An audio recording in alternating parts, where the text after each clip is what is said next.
గురువు వక్రత్యాగమై మిథున రాశిలో ఉంటాడు జూన్ 1వ తేదీ వరకు. జూన్ 1వ తేదీ తర్వాత జూన్ 2 నుంచి కర్కాటకంలో మారుతాడు.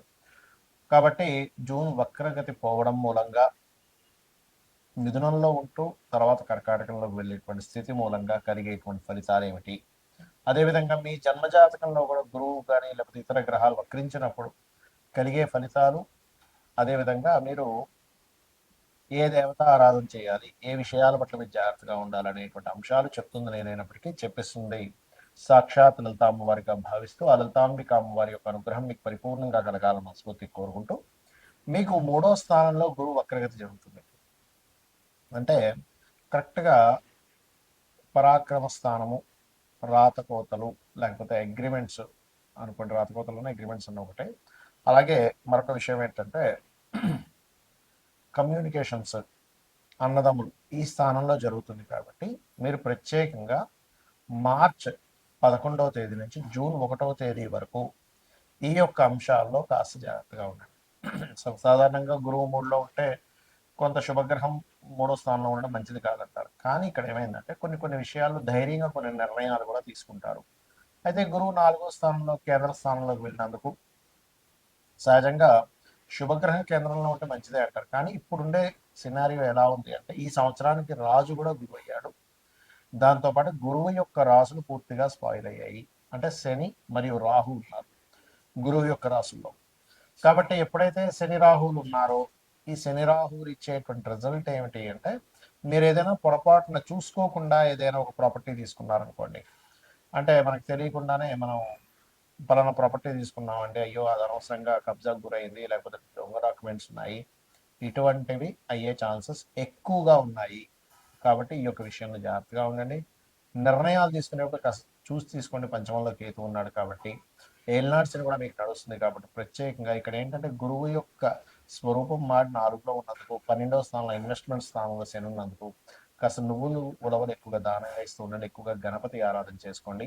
అన్ని విధాలా మీకు బాగుంటుంది. గ్రహం వక్రించింది అనుకోండి, అసలు మనకి మొత్తం 9 గ్రహాలలో అంటే రవిచంద్రులు ఎప్పుడు వక్రించవు, రాహుకేతువులు ఎప్పుడు వక్రగతిలోనే ఉంటాయి. అయితే ప్రత్యేకంగా వక్రించేటువంటి గ్రహాలు ఏమిటి అని చెప్పి చూసుకున్నట్లయితే గురువు, శని, కుజుడు, బుధుడు, శుక్రుడు ఈ 5 గ్రహాలు.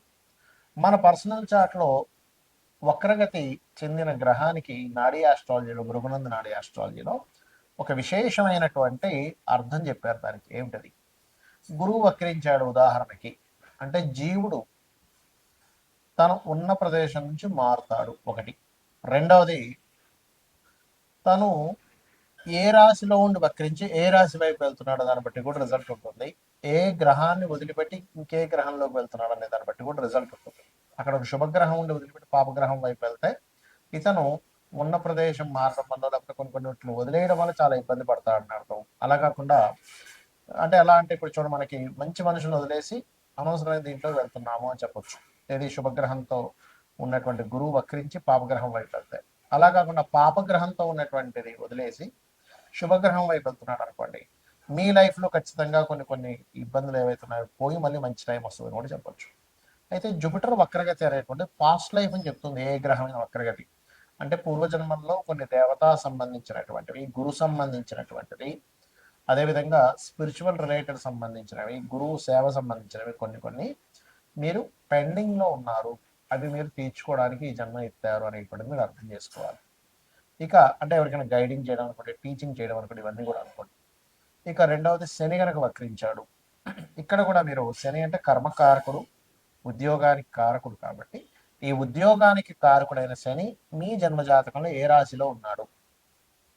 నీచంలో ఉండి వక్రిస్తే అంటే మేషరాశిలో ఉండి వక్రిస్తే నీచత్వం పోయినట్టు, తులారాశిలో ఉండి వక్రిస్తే ఉచ్చత్వం పోయినట్టు అనమాట. కాబట్టి ఉచ్చ నీచ స్థానాల్లో ఉండేటువంటి గ్రహాలు వక్రించినప్పుడు అది రివర్స్ ఫలితాలు ఇస్తాయి. అలాగే మిగతా రాశుల్లో ఏ రాశిలో ఉండి వక్రించాడు ఆ యొక్క తత్వాన్ని వదిలిపెట్టి పక్క తత్వాన్ని ఇది తీసుకోబోతుంది అనేటువంటిది మీరు అర్థం చేసుకోగలగాలి. అలాగే ఇక్కడ ఏంటంటే ఎప్పుడైనా శని భగవానుడు పూర్తి చేయలేదు, ఆ కర్మను కంప్లీట్ చేయడానికి ఈ జన్మలో పుట్టాము. అందుకే ఎవరైనా శని వక్రించినప్పుడు అది ముఖ్యంగా డియోల్ సైన్ వెళ్ళినప్పుడు డియోల్ కారకుడితో కనెక్ట్ అవుతున్నప్పుడు రెండు జాబులు చేస్తారు.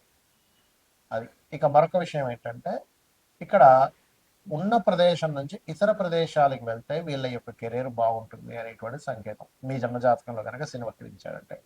ఇక కుజుడు వక్రించాడు, అది ఉండే కండిషన్ బట్టి, అంటే ఇప్పుడు కుజుడు కనుక వక్రించి మంచి స్థానం వైపు వెళ్తూ ఉంటే భూముల వల్ల కలిసి రావడము, కుజుడు కనుక వక్రించి ఏ కేతు గ్రహంతో లేకపోతే కొన్ని పాపగ్రహాలతో కలిస్తే భూముల వల్ల ఇబ్బంది రావడము, అదేవిధంగా అన్నదమ్ముల వల్ల ఇబ్బంది రావడము, మనిషి యొక్క మనకి వెన్నుముక్క అంటారు, వెన్నుముక్కకి సంబంధించిన బ్లడ్ సంబంధించిన జీవిత భాగస్వామిలో ముఖ్యంగా స్త్రీలకి భర్త సంబంధించినటువంటి విషయాల్లో ఉంటూ ఉంటుంది. అదేవిధంగా మరొక విషయం ఏంటంటే పరాక్రమ కారకుడు కాబట్టి ఏ స్థానంలో ఉండి వక్రించాడని చూడాలి.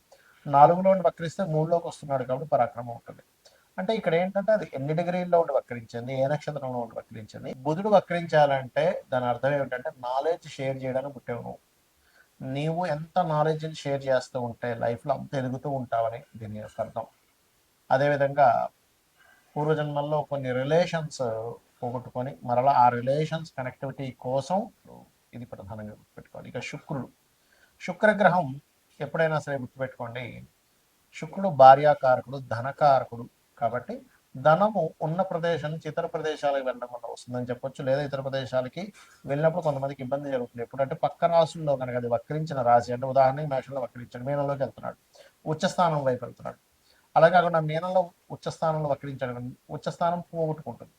అదేవిధంగా ఏ రాశిలో అయినా శుక్రుడు వక్రించినప్పుడు ఆ వెనక రాశిలో ఉండే ప్లానెట్ ఏమిటి, ఆ వెనక రాశిలో ఉండే ప్లానెట్ యొక్క స్థితి ఎలా ఉంది కూడా చూసుకోవాలి.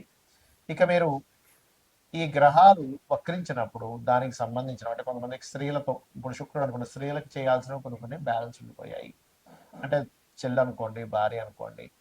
అదేవిధంగా అందుకే కొంతమంది సప్తమంలో కనుక తన శుక్రుడు వక్రిస్తే జీవిత భాగస్వామి దూరంగా వెళ్ళడం, జీవిత భాగస్వామితో ఏదో కారణం చేత దూరంగా ఉండడం కూడా జరుగుతుంది లగ్న సప్తమాల్లో వక్రించినప్పుడు.